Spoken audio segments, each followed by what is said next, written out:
You're listening to Nightmare on Film Street. The current time is 6:66. Traffic is clear ahead from here to the afterlife, but it's hell outside. For the next hour, you're on Nightmare time. So, let's give a grave welcome to our hosts, John and Kim. Hello again, fiends, and welcome to Nightmare on Film Street. I'm Kim. I'm John. Oh, I forgot to say casually obsessed. Well, we're casually obsessed.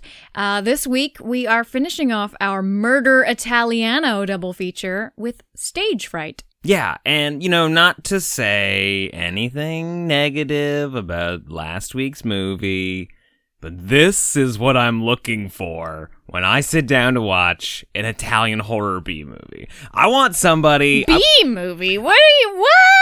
Just because this is on the marquee of every movie theater we would go to does not make it an A+ gold star movie. When I see an Italian horror movie, owl with a drill. I want an owl with a drill. I want a killer who wears a cool mask, who uses every available weapon in the space. Some that don't make any sense. No rhyme or reason why there should be these weapons, but every single one of them great. I want characters who make stupid decisions that have no logic behind them, and I want ADR that is just off the fucking rails. Like, for some reason, somebody bites into an apple and it's louder than half the dialogue in the movie. That's so true. We had to put the captions on, and we had everything on full max. Like, what we were casting from was full max. The TV was max volume. Heard half of the film. Yeah, and I think ADR-wise definitely fills your quota of bad footsteps. I love ADR. I think we just did our 3 good things. I think we already did. Yeah. So it's Italian, and it's Italian. Right? It's a genre all on its own. It's a completely different style of filmmaking that is, I think, I had this thought the other day, the closest modern film has to silent film. It feels like a silent movie, despite having color and audio and everything. I thought you were going to say, like, dream logic. Well, yeah, it's got that. I think that's the thing. There's this weird disconnect where even though you can see the actors are speaking English, they're overdubbed with English, and it feels like you're walking through somebody's nightmare. Yeah, Italian cinema is just modern-day German expressionism. There you go. I like that. Well, I guess we did kind of already do our 3 good things with your little speech. So without getting too much into it, if somebody hasn't seen Stage Fright, is there a way that you could recommend it to them without necessarily spoiling? I know it's a slasher, so there's not really a whole ton to spoil, especially if you watch the trailer. Holy shit, the trailer spoils everything. Mm-hmm. How would you recommend Stage Fright? I think Stage Fright is a perfect movie for fans of slashers, especially hidden gem slashers. If you've seen all the hits and you're looking for something off the beaten path, you got to check this one out. It's set all in one night, all in one location, with a ton of characters, so know the body There count's are so high. many characters. You're like, holy moly, I'm never going to remember any of these names. Yeah, it's got incredible cinematography. I say that. It's just got, like, really cool camera stuff every once in a while. The cinematography is incredible, John. And that key shot, holy shit. There's a lot of fun key shots. There's also... Love a good key shot, I guess. Marilyn, it's like a play within a play, and inside that play, there's a Marilyn Monroe playing a saxophone on top of a building while a killer is going around. Inconsequential to the film, but also the final shot of the film where the credits roll on top of her. Like, yeah. It has nothing to do... Is she a character that dies? No, I think she leaves, right? I don't remember. It's a wig. We wouldn't recognize her without the wig anyways. Maybe she does die. Ooh. But yeah, a lot of fun deaths in this movie. Worth checking out. It's also artsy-fartsy, so that's also a little bit different than... Well, I mean, the characters are artsy-fartsy. Okay. The play is artsy-fartsy. Shut up, John. It's artsy-fartsy. It's not an A24 movie or anything. You could be. It's a little artsy-fartsy. All right, well, here's a trailer that's got no dialogue in it, so enjoy the fucking horror-themed, sexy saxophone music played by Marilyn Monroe. From Beyond the Grave.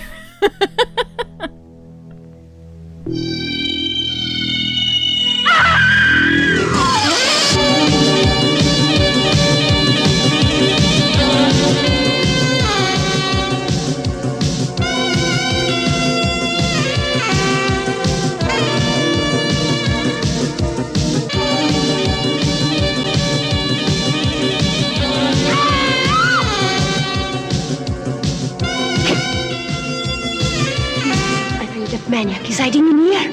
You've gone out of your mind. Go on. Kill her! Kill her!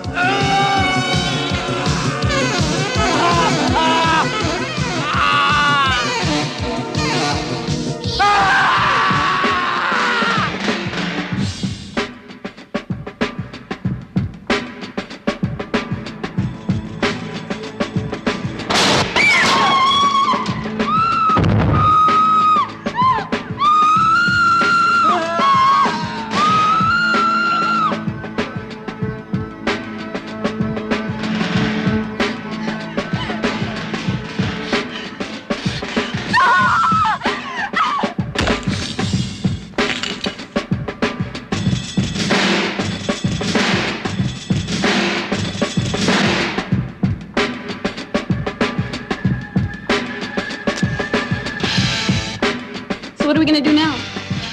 You've got to find the key.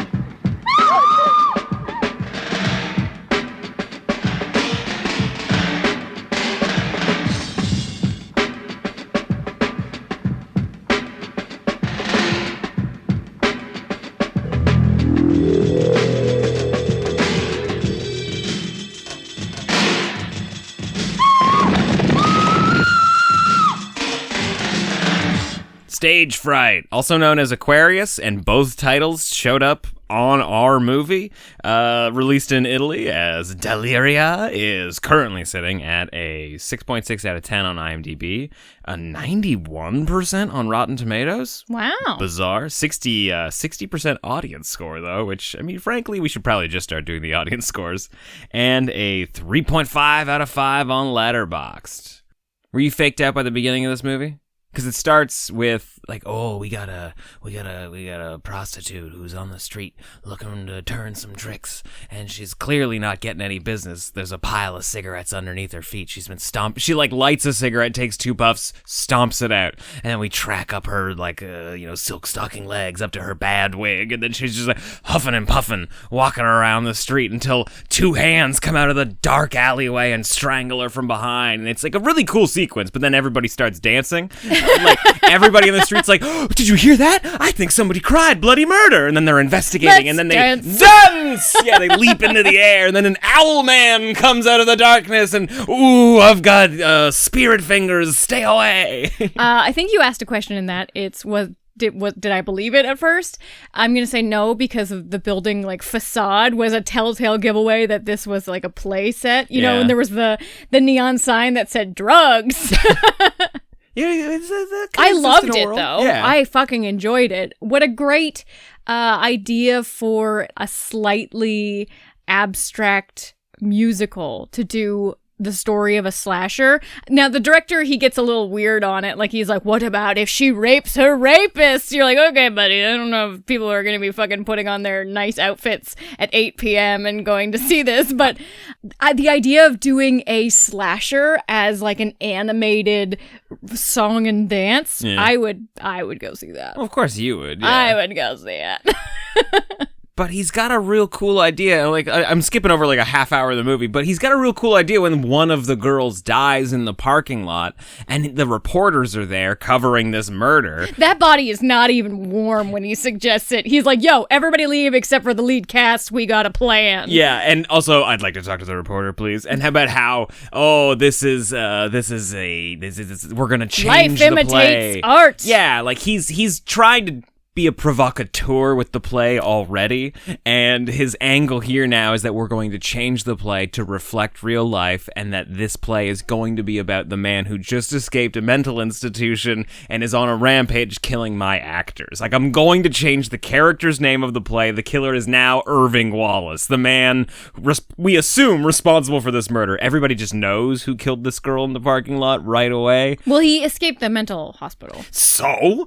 That doesn't. You think there's a beacon that goes out into the air and everybody's aware when somebody escapes a building? Okay, well, let's just analyze the facts here. So the lead character, Alicia, twists her ankle. Director's mean about it. She's like, I'm going to sneak off. So she sneaks off with the makeup artist to go to the hospital. But instead of going to a real hospital, they go to a like a mental hospital, and they're like, doctors, they're all the same. Well, even the receptionist is just like, hey, cool and all, but like you couldn't see a doctor here. These aren't the kinds of doctors you're looking for, and even if they were, you'd have to be crazy to be admitted here. But then a psychologist comes out and he's like, pretty ladies, better fix their ankles. Yeah, what are you talking about? He's like, I'm a patron of the arts. I love the theater. Come here. Let me bandage you up in my private office. He's also like, pretty ladies with twisted ankles. I got this. Nah, it's part of the Hippocratic Oath. He's gotta do no harm. And then so they pass by like caged bars. Yeah. Where Irving Wallace, who is an actor who went wild and killed like 12 to 16 people, depending on who you ask. And he happens to break out and get in their car and follow them back to the theater. So there's a lot of facts here. We're 5 minutes into the movie. No, okay, so the girls were at the location where he escaped, drove with a single vehicle to the studio. And he's a murderer who was an actor, likes murdering actors. You're assuming that somebody witnessed all of this. This is all circumstantial evidence, John, but it adds up quick. Okay, yeah. Anyway, my favorite part about the killer in the movie is that, yes, he is an actor. Did they specify whether or not he only killed other actors? Did they specify whether or not he was always an owl? Yeah, I don't know. Like, of course, a classic setup. Guy in a mental institution wants to escape. Killer in a mental institution wants to get out and continue the rampage. Love that. That's awesome. Is there some sort of supernatural bend to it in that when she sees him, he, like, game sees another actor and he's just like, yes, the thing that drove me wild, and like he has to escape and kill them because they're actors, or is that just purely coincidental? I don't know. Why did he have to be an actor? I don't know. He could have just been a crazed killer. The coincidence is, I will say, quite high. Yeah. The fact that they went to a mental hospital and were like, there was a killer there, the perfect cocktail for which to kill them. Weird. Love that. A little much. But you know what? Suspend thy disbelief. It's great. Okay. Is there something about... Was there a psychic bond where he was like, that's actor makeup. I get it. Oh, that's too much for you? A shark can have a vendetta, but but we can't have a psychic bond? Fuck you. I'm allowed to make up my own mind. Look, I just think I thought there would be something to the fact that this is an acting troupe and he was an actor, and that was like, we don't get any backstory. Not that I needed it necessarily, but I thought there would have been something about the fact that they're actors. I think they literally just like accidentally locked a snake in a room and the snake bit them all one by one. Kind of. Because like the director's just like, we're locking this place down. We're doing emergency rehearsals. We're changing the entire script, and you're gonna get it all tonight. Forget the fact that one of your friends was just murdered. By potentially a serial killer on the loose who we know was and or may still be on this property. Yeah, there's no concern about that. They're just like, they only strike once a There's night. 2 cops outside, we'll be great. We cut to those cops like every 15 minutes. All they do is eat. Yeah, they're just talking about sandwiches. They're talking about donuts. Eventually, the battery on the car dies, so they can't listen to the radio, and they're real sad about it. It's a classic, new rookie cop and like old grizzled, I'm about to retire, me and the wife are gonna go to Florida kind of guy. But they're really inconsequential to the movie. They are literally the flag at the end of the Mario round. Like, you have to jump off the hill and like, do-do-do-do-do. Like, they don't hear any screaming. No. They don't hear any chainsaw sounds. They don't hear any gunshots. I mean, I guess there's no gun, actually. But like, yeah. They don't hear anybody screaming bloody murder. Otherwise, maybe they just think they're rehearsing. That would have been a fun cutaway. Like, we've got people who are clearly dying and calling out for help, and the cops are just like, wow, this play sounds like it's going to be real great. That would have been fun. It's true, because they are doing a play that has a lot of screaming and rape in it. Yeah. The first murder that happens on the stage. Well, but we're skipping over, so we did talk about, the makeup artist getting murdered, and to escape the mental hospital, the killer has to kill an orderly. Both of those murders fantastic. Oh, that's true. They are really good. So good, we have to go back to them. Sure. The makeup artist gets a fucking, like, pickaxe in the mouth. Yes. I don't know what the fuck a pickaxe is doing at a stage play, but I don't fucking care. Doesn't matter, Looks so good. She's got to go back to the car because she forgot something, and then, like, on her, like, you know he's in the car. He has the silliest little pop-up from in the back seat of the car as they're going into the building. Like, he looks like he's... Like, the car looks like it's something you'd buy at Spirit Halloween. Like, it does not look like a real human being popping up to see if the coast is clear. It's just like a whoop, just like just a silhouette of a cardboard cutout of a human just rising out of the back seat of the car.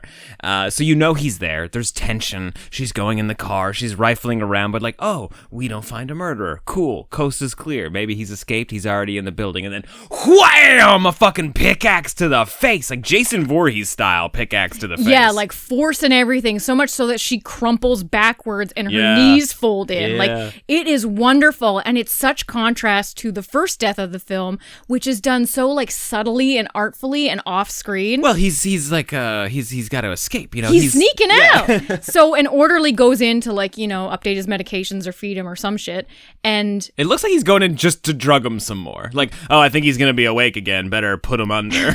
but at this point we know that he's gotten out of his, like, wrist With superhuman strength. thingies. That's the other thing. So as soon as the actors show up, he's able to break the bonds of his jail He's cell. inspired by art. Yeah, exactly. I think there's some sort of psychic bond. Well, maybe he heard them talking. Like, maybe they were talking about the theater or something. Fellow actors!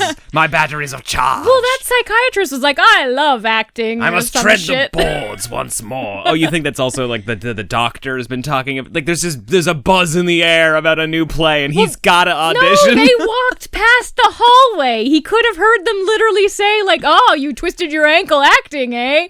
And he would have been like, hmm? I love this idea that he's just got to get back on the stage one more time. Okay, but either way, the murder is great because we do not see it. It's when the girls are leaving that they're like, oh, there's that Irving whatever. Mm-hmm. And we can see that it's the blonde orderly lying in the bed. Yeah. And he turns because he's like, oh, I'm not quite dead yet. And also, you got to get this shot. And there's a needle in his neck. Yeah, as he slowly turns, you see the needle like protrude and reveal. It looks great. So one could conclude the killer is out. Do we think he's dead? Do we confirm later that he did die? Or is he just like the one lucky guy in the group who just got knocked out? Do you think he just sedated him? He might. I mean, it's in the neck. I don't think it matters what vein you put it in. It's going in your bloodstream and it's getting distributed pretty evenly. I think no matter what, whether it's going in the arm or in the neck or between your fucking toes. What if it was an empty needle and it was just air? Well, then he probably wouldn't have turned his head. Then oh yeah, that's true. Whatever, it doesn't matter. Moving on.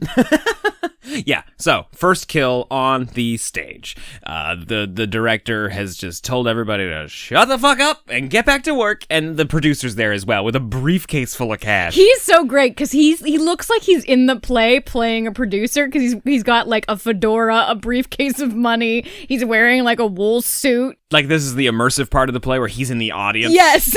Yeah.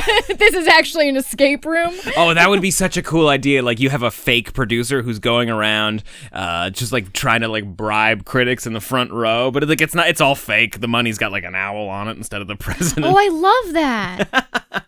I just like immersive We should stuff. write a play. Yeah. I got this real fun idea for a zombie thing, but I probably shouldn't say it here on the podcast because nobody steals it. But yes, immersive plays are fucking cool. I love just being part of it. Like it's like taking VR without having to wear the glasses. I said It's just murder VR, mysteries. You just like murder mysteries. I like a good murder mystery. And what's a slasher but a junky murder mystery? The mystery on this one kicks off when we are rehearsing the new version of the play, and there's a sequence where the owl is going to attack a girl in her bedroom. I say bedroom, but it's just a bed on an empty stage with some junk behind it. You have to suspend your disbelief with a play, John. You have to see the set. Yeah, it's just a rehearsal. Like we're not fully built yet or anything. Willie hasn't finished putting together the sets and also cleaning up this derelict warehouse of a theater. The place looks pretty run down inside and out. I have to believe that they're not actually performing there and that they're just rehearsing. This is a rehearsal space because. Though there is a stage and there is a large, open space where one might put chairs for an audience, there are only 2 entrances to the building, and they're both tiny steel doors. Yeah. And the lighting setup is jerry-rigged with scaffolding. It just doesn't look, Italian 1, invention. safe, 2, sound, or 3, inviting. Yeah. It looks like the kind of building that you'd break into as a teenager and, I don't know. Act. And act. Quoth the raven. Okay, so during this rehearsal, the killer is sneaking up behind this girl, and he's clearly not doing a good job. He is not performing. He's fumbling around, and the director's getting a little, upset about it. Brett, what the fuck are you doing, Have we man? really highlighted, though, that...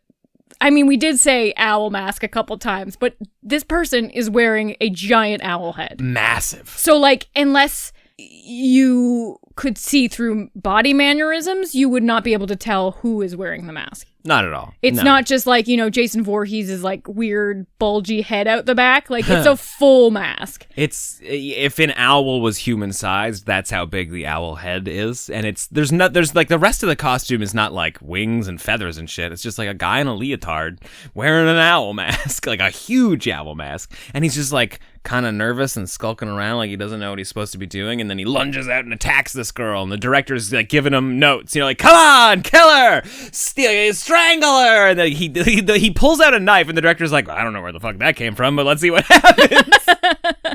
And he just starts stabbing this girl on stage, and at some point everybody realizes, oh, this is not acting, this is very, very real, and before they can get up there to stop him, the killer just ha-ha, runs away.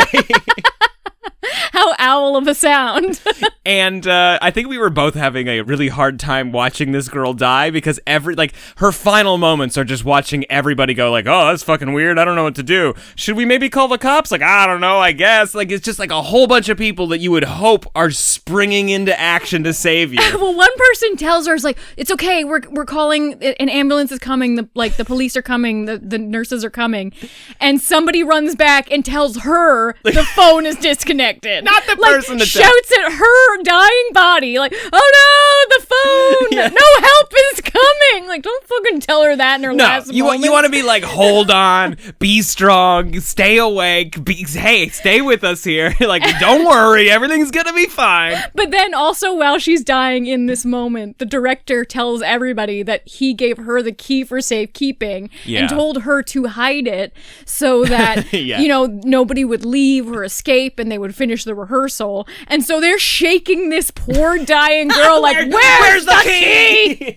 As soon as she's freshly dead, still warm, eyes lolling in the back of her head, they dump out her purse beside her body and are just rooting through her shit looking for the key. They are so over this girl's death immediately. Well, they're over everybody's death. People really aren't that affected by death. They're definitely terrified by the prospect of their own. But once somebody dies, oh god, that sucked anyway, let's go try that door. It's great. The play I love must it. go on, John. The play must go on. Oh, wow. That's a good point. Yeah. Consummate professionals, even in the face of death. You seem to have a hard time with the idea that these doors... one, it's silly that there's only one key. That doesn't make any fucking sense. But you seem to have a hard time with the idea that these doors locked on both sides. As I remember, you wanted to talk to me about it last night, but I just sort of tamped it down and figured I'd save it for the podcast. No, it wasn't about the doors locking on both sides. I was just really upset at the front door just being a tiny steel door. I was what guests will go through that door? Who will pay a ticket and expect that door to be their entrance? We would. If you told me that you've got a murder mystery, maybe 2 murder mysteries in town, and there's one at the Clean Theater that's got like the light bulbs and the marquee and a man in a tuxedo ushering you in, or there's one in like the derelict warehouse, and there's just like a guy, maybe in a clown outfit, just waving you in. God! Like, that's the one we'd buy tickets for. We'd take out an insurance policy beforehand, but that's the one we'd go to. You're making me a hypocrite in live time. I'm just like, ooh, that sounds so fun. Yeah. Let me in on that dangerous entertainment. But I digress. That door was not inviting. Right? Yeah, Kim loves dangertainment.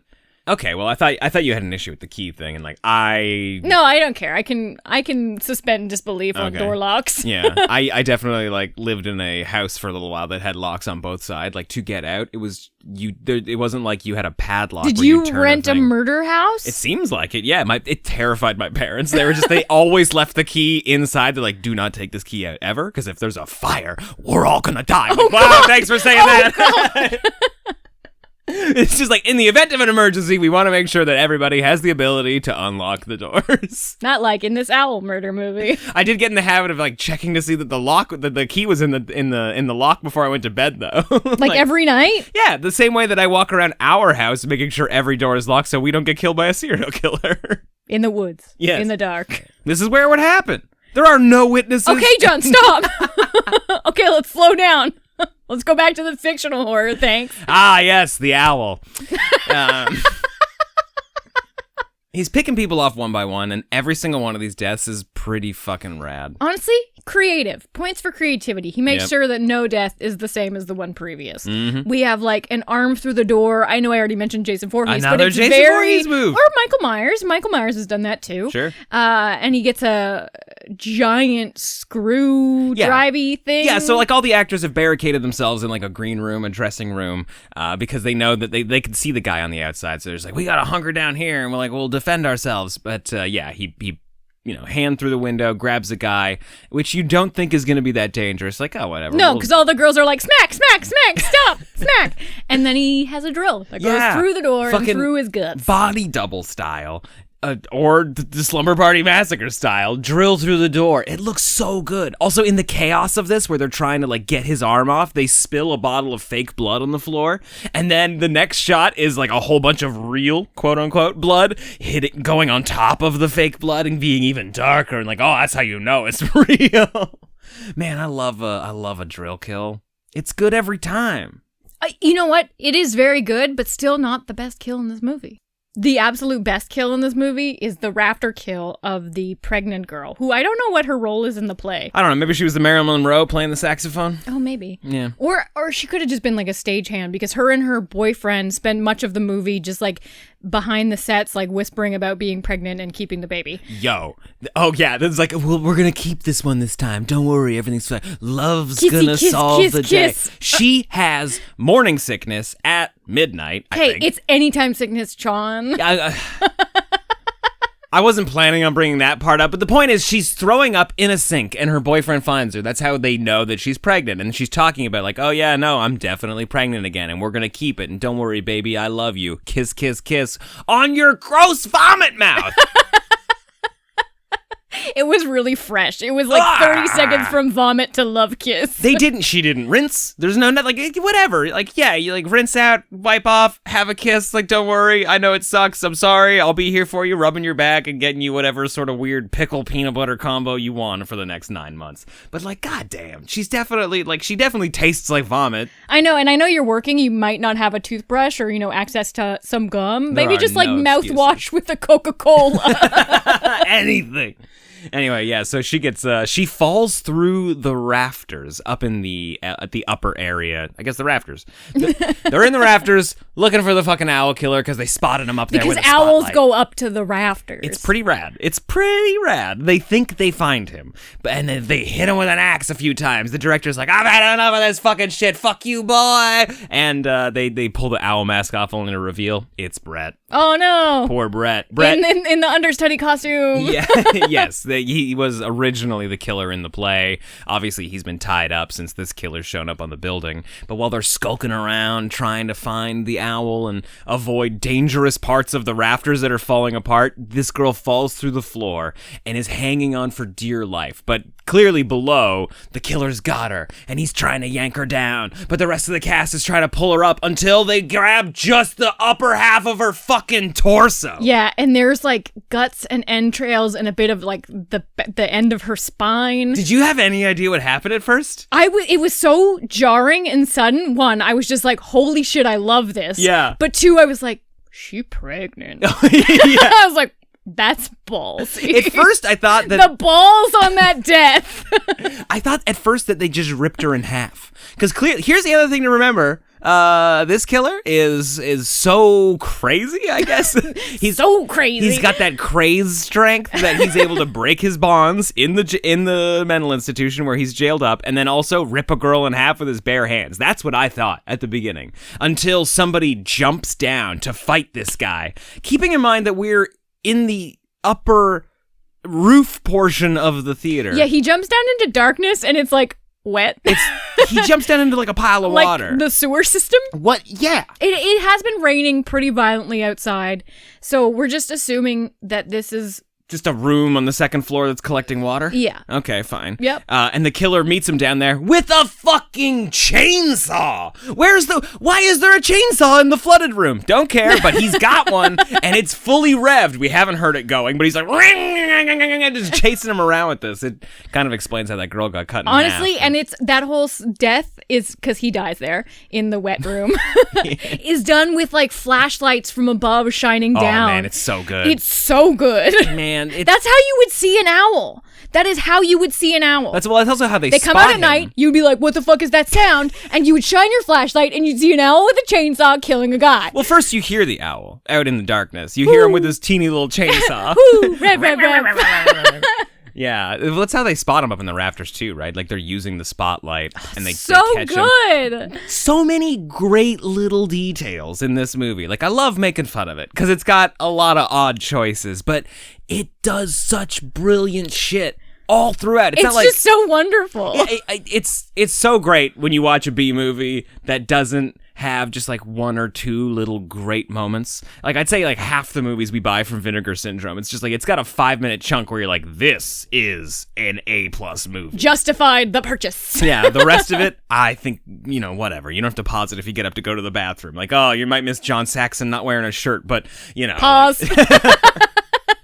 But Stage Fright is littered with genius little moves, like not quite double exposure shots, but just like scenes where the camera does something crazy fucking cool, just transitions and camera turns, like things where like a key stuck inside a lock or a key stuck inside the floorboards is like taking up the majority of the frame, but the killer or a girl trying to skulk around the killer is hiding in the background. It's awesome. There's one really great surprise corpse shot, and it's solely surprising because of how well the shot is framed. There's like a mannequin, because what is a stage if it's not littered with I really thought that mannequin mannequins? was going to turn into a person at the end of the movie. Yeah, so did I. But there's a mannequin so close to the camera that it's blurry, and then our character is running onto the stage looking for somebody who's dead, la la la. And so you're kind of trying to focus in the depth, but the foreground is so blurry and close that it's really hard to differentiate between the space. So where am I supposed to be putting my attention? Yes, and it gives you kind of a 3D factor because you can really see the depth because of how close that mannequin is. And then a corpse comes flying through, like dangling in the middle ground that you didn't even like realize existed. Yeah, the money-hungry producer, who was just, who died counting his money, like actually. Performing his scene. Oh, it was good stuff. No, it was really good. This film is so littered with great moments, and like, it's a little long. It's got some slow parts where you're like, this is a little languishy. But then suddenly somebody will get their fucking arm cut off. And you're like, thank you for this reward. And beheaded with an axe, just like in one clean fucking swoop. It's good stuff. Honestly, the severed head work, very good in this movie. Yeah. Because obviously, we still have not mastered a great severed head. I don't know if there's a hall of fame of severed heads. You mean like the actual severed head, like when you see it after it's been cut off? Exactly. Okay. There's been some passable severed heads, but you really can't get the corpsiness of a severed head like you can if, say, you're having the actor under a table and their head is on the table. Yeah. Like, there are really great moments where they use the actual actor playing this severed head, and they cut so seamlessly from the actor who's clearly poking out of a hole in the table to the owl lifting it up and chucking it. All you need for that is the hair to be very good. Mm-hmm. At one point, he puts the severed head, obviously back to the camera, on a mannequin that has no head. It's great. So good. Yeah. The end of the movie, like the final girl left standing, is a girl who's been knocked out. Like while they were going up on the rafters, she did have final girl energy before that, though. Oh no, of course, but she's basically left for dead by one of her friends, like the Descent style. And it's the girl who was getting her role after she was fired. I totally get there are some reasons why she left her behind. Yeah, no, the understudy's totally willing to throw this girl under the bus or toss her in front of a killer, I guess. But she wakes up, half the cast is dead. But she still needs to find this key and skulk around. And when she finally makes her way out to the stage where she's spotted the key, the killer is sitting there with the entire cast of corpses just hanging out around him, like he's in a fucking lair. I guess honestly, that never gets old at the end of a slasher movie when they've assembled all the bodies. I will never get tired of that. Right? You're like, yes, please give me the overture. It feels like a bit of a spoiler to name a few that I love, but we've talked about some of them on the podcast, so if you know, you know. But happy birthday to me. Okay, fine. Yeah. Feels like a huge spoiler, but I guess it's also like an owl hanging out in his nest with a whole bunch of little bones. Ooh, that would be what an owl would do. I love how much real owl behavior has come out in this podcast. I did not feel it while we were watching it. I was not thinking about it while we were watching it, but it resonates in my soul now. But now we're just like, oh wow, they really thought this through. I have become owl. Yeah. There is one super cheesy moment, and I don't know if it's intentional or it's just how I interpreted it, but after she finally gets the key, which we talked about how is visually wonderful, it's super tense. Mm-hmm. Like the owl is literally sitting above it. She's trying to wrench it out without making a lot of sound and to the owl seeing it. But as she sneaks back and is running towards the door, there's an iconic, monumental Italian shot where she's running and the glint of the key reflects in the camera. But I guess to get the glint, they had to use a really big prop key. The key suddenly becomes massive in her hand. She's running with a clown key towards the door. And I get it. That glint was super important. Totally worth it. But that was a big ass key. Huge key.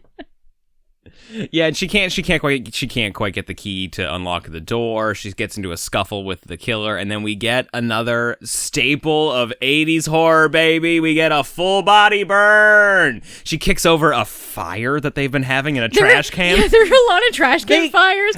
I'm back on board with you saying that they're definitely not doing the play here unless it's very atmospheric, because there's obviously no heating. They're trying to heat the entire space by burning trash in a bin. Well, I thought maybe they lit the trash can fires because at some point the owl knocked the power out, but then the power was back on and then it was out again. Yeah, no, it's definitely not. We don't see anybody lighting them. They're just lit. Yeah. She knocks it over and he gets caught on fire. And his polyester owl costume just goes off, floof. Which gives her the opportunity to run to the door, open the key, and, alert the police who are sitting outside doing absolutely nothing. She hits the flag. Literally, she just runs to the car. We cut, and then all the police are there. There's ambulance. She's in the back of a cop car. There's press. We skip the whole, the police need to come and find this body because they don't find it. A huge old procession of dead bodies coming out of the door, but there should be 9, and there's only 8. She comes back the next day. Because she lost her watch. And it's a thing from earlier. It's like the Chekhov's, I'm too poor, but I'm not pawning this watch because I love it. Yeah. And then she loses it, and she's like, no, not my expensive watch. Where she meets Willie, who finds a gun that they've been trying to use, but they were like, oh, no, it's not loaded. But turns out it's loaded. It just had the safety on it. When the killer pops out, Willie shoots him in the fucking head. Willie saves the day. Mm-hmm. But right before the credits roll, ba-bam, the killer opens his fucking eyes. He smiles, which is really He creepy. grins at the goddamn camera. Oh, good stuff. And then we get Marilyn Monroe with the saxophone.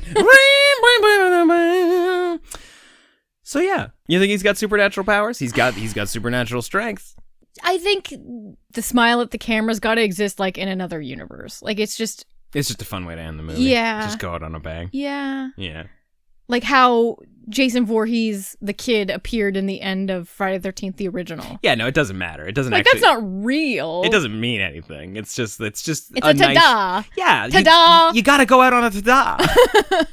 Like, you have to send people out of the movie theater going like, whoa, that was fucking wild. Otherwise, it's just like, oh, man, great movie. The last 5 minutes were real fucking slow. After they fucking cut Pamel's head off, like, Yeah. what the fuck are we to do? We got 2 ta-das. They were like, ta-da, killer's got a grin. And then ta-da, Marilyn Monroe's back with the sax. I love that. Man, whose choice was it? They're like, you know what? Highlight of this movie, the one thing everybody's going to be talking about that we got to go out on? Marilyn Monroe with the sax. It's key, though, to one thing I really like about this movie. I was very surprised before recording this, realizing that this was from 1987. Where did you think it was? I thought 70s? it was in the 70s, set in the 60s. Like, it's got a very timeless feel. Maybe just because of the pregnant couple have that kind of like 80s punk hair. Oh, okay. But everybody else looks like they're from a different era. Yeah, because I think the play is supposed to be like a 50s street, right? Like, it's supposed to look like 1950s. Otherwise, 1960s Marilyn Monroe all makes over. no sense. Boulevard of Broken Dreams kind of thing. Oh, that's what it is. Isn't the Boulevard of Broken Dreams is a painting, but like the one that shows up in every like parent's basement is the one that has all the characters swapped out with different like Rat Pack characters. Not Rat Pack characters, but like the 50s icons like James Dean, Yeah. and Elvis, and Marilyn Monroe. They're all sharing a milkshake with triple straws. Yeah, exactly. It's just like, oh, we instead of having bulldogs play poker, it's gonna be the fucking Frank Sinatra and Dean Martin or something. I had that painting. I literally did. Oh man, what a good Italian slasher movie. Yeah, I enjoyed this way more than I thought I was going to. It has so many good fucking moments. Yeah. I felt like such a fucking idiot watching it because I've started this movie like 4 times, and for some reason I've fallen asleep or I've just like turned it off or whatever. Like, I don't know why. Like, I would never get past the first 5 minutes, and it's like, oh good, I can finally check this off the watch list. Like, I don't know, might be good, might be trash. Kind of loved it. Yeah, and it appears a lot, like it's been recommended a lot as like an underrated film, or like, not a lot of people talk about this, so we're going to talk about this. And I've always just disregarded. I'm like, yeah, the Owl Killer play sounds great. Fucking great. Yeah, really good. Fucking wild. Loved the kills, loved the shots, and loved the theatery aspect of it. The play that they were originally doing looked a little like, what is this about? But it sold me over. Are you trying to say that the owl is a critic? Like, the owl is coming in being like, absolutely fucking not. What is the owl? Like, what is the owl? In the original play, what is the owl? Is it just like a night stalker? It's a bird of prey. Oh. That's all it is. I think I just... It's a nighttime bird of prey. Yeah. Yeah, okay. Fine.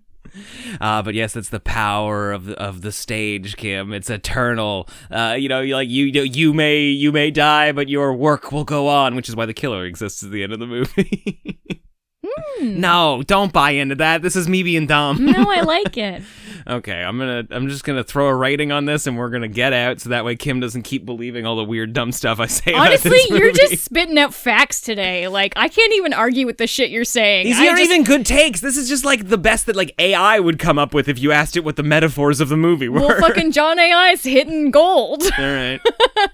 I'm gonna give it a 3.5 out of 4. I'm also a 3.5 out of 4. Yeah, Probably not like the objective rating, but it's how I feel. Oh, it's a blast. Too many moments to rate it any lower. Like, too many amazing fucking moments in this movie. Yeah, every time something cool happened, I was like, oh, that's probably the last great thing this movie's gonna do. Like, so glad it's here, but like, maybe this is where we start the decline. It kept fucking serving. Yeah, good movie. Real good. And shout out to everybody that like always tells us to watch it, but we've just been ignoring. Because, like, beyond lists on the internet, like, you know, in the Discord, people will be like, oh, yeah, I'm looking for Italian horror movies. Like, oh, you got to check out Stage Fright. Oh, Aquarius is real good. That fucking owl, bro, you got to see it. We were wrong to wait so long, but I think it's nice when a movie hits the way it's supposed to hit, and I had a great time watching this.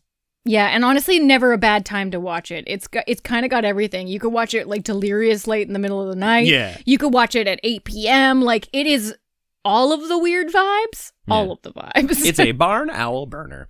Let us know what you thought of Stage Fright or Aquarius, Deliria, however you call it, over on Twitter at NOFS Podcast, in Threads at Nightmare on Film Street, or in our Discord at nofspodcast.com/Discord. Come chat with your fellow fiends, recommend some horror movies. Who knows? Might wind up on the podcast in a future episode. It's very true. Thank you so much for listening to the show. If you've been listening to us for a while and you are a fan of Nightmare on Film Street, consider supporting us. You can do it for free by rating us wherever you're listening to the podcast, Spotify, Apple Podcasts. If you could leave us a review even, it helps us grow the show more than you know. And if you want to support Nightmare on Film Street, you can join us on Patreon to get bonus episodes, access to our monthly watch parties, and all the fun perks we have over there. That is at nofspodcast.com/fiendclub or patreon.com/Nightmare on Film Street. Big shout out to the patrons in the Fiend Club. Their support is kind of what keeps this show rolling. And it's spooky season, guys. Like, if this is your first time listening to the podcast, we got hundreds of episodes in the back catalog. We've got even more in the Fiend Club. You know, if October is like the big month for you to watch horror movies and listen to horror movie podcasts, we welcome you to the show, and we'd love to have you stick around. We promise it doesn't get weird and gory and stuff. We're just goofs talking about horror movies. Until next time, I'm Kim. I'm John. Stay creepy. It appears you made it out alive, but we'll get you next time. Help us to grow the horde. Leave a 5-star review on Apple Podcasts or wherever you subscribe. More terror can be found lurking on our website, nofspodcast.com. Until next time, stay creepy, fiends.